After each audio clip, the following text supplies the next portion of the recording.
At a certain point, you have to understand that the truth is always going to come out. I'm just trying to give the information that I know for sure. Sometimes people take half-truth and put them together, and then it creates a misdirection or a diversion. You cannot fix a problem with the same mindset that created it. Right now, we have the ability to turn the tables for the benefit of mankind. No matter what anybody says, it may take a week, it may take a month, it may take a year, it may take thousands of years, but the truth will always sustain itself.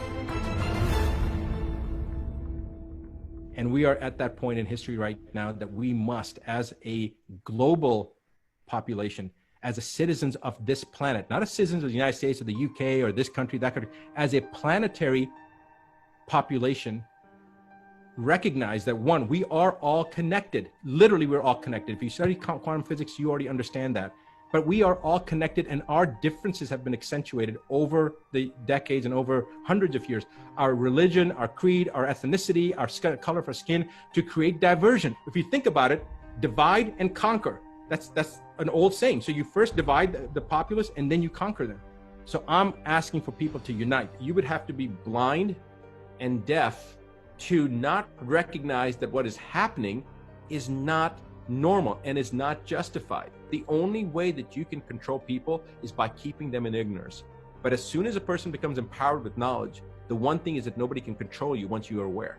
You cannot be victimized once you're aware and once you've been empowered with knowledge. But if this doesn't get rectified and gets rectified in the very, very near future, within the next few weeks, that our world, and when I say our world, I'm not just talking about where I live or where you live, but our world, our planet is going to be a different place, and our children will never have the same opportunity as we did.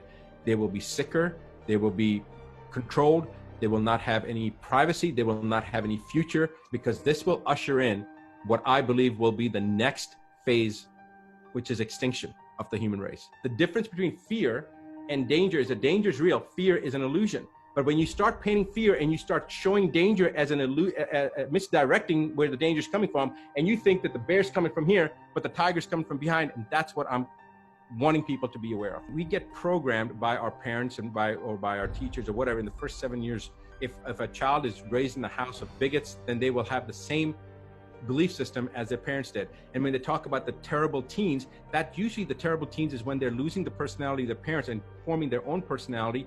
And when there's a conflict between the personality of the parents and themselves, that's when you have that revolt of the terrible teens. The world needs to wake up and understand that what's happening right now is an illusion, and it's going to mandate other things coming down. I guess what's controversial is that it's the truth, and the truth has not been something that we've been given much of over the last so many decades. We're given the information that we're told is truth, and it's shoved down our throats, and we're expected to believe it, and it's the only source of information that we have.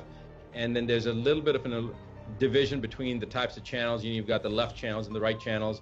You've got like the Foxes and versus the CNNs. So you've got a little bit of discrepancy between those types of tweets, but they're still controlled by the same puppet masters. And so the information that we're getting is highly filtered. It's censored. It's vast majority of times it's not true. You can actually look at the news here in the United States, and then you can be in a different country and you can see what true journalism is, because they're actually reporting different things. I mean, this is something that you see in the one-sided argument that's given oftentimes in mainstream media.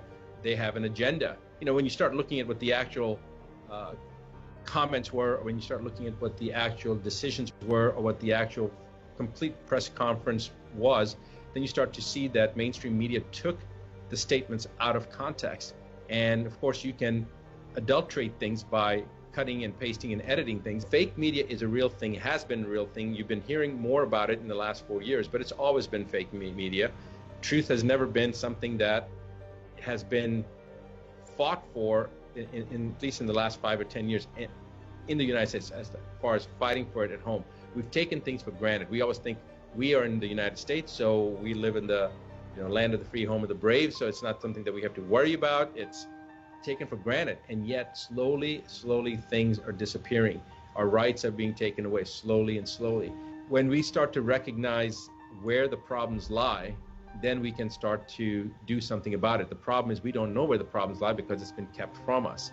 And the misinformation campaign that the media's put out, not letting people know really what the truth is, that it's not possible that there could be deception to this level. That's called cognitive dissonance, right? Cognitive dissonance is when you are presented with the truth, but you cannot accept it because by doing so would jeopardize your entire belief system. You'd have to start questioning all the other beliefs that you've had, because that one belief system that's being asked to be looked at and that's being scrutinized, that you're now starting to question, many of your other belief systems have been built upon that. And so to accept this new truth, you would have to disavow all the other beliefs, and you can't do that because now at that point it's beyond what a person can survive with. It's not my place to say how people should think. But I think that's the key point, is they should think. They should start to think. And telling a person how to think versus just telling them to start thinking, because when you start thinking, that's first and foremost where we need to begin. So step out, be aware, learn, open your eyes, open your ears, and be pro information, not censor information. Be open to debate.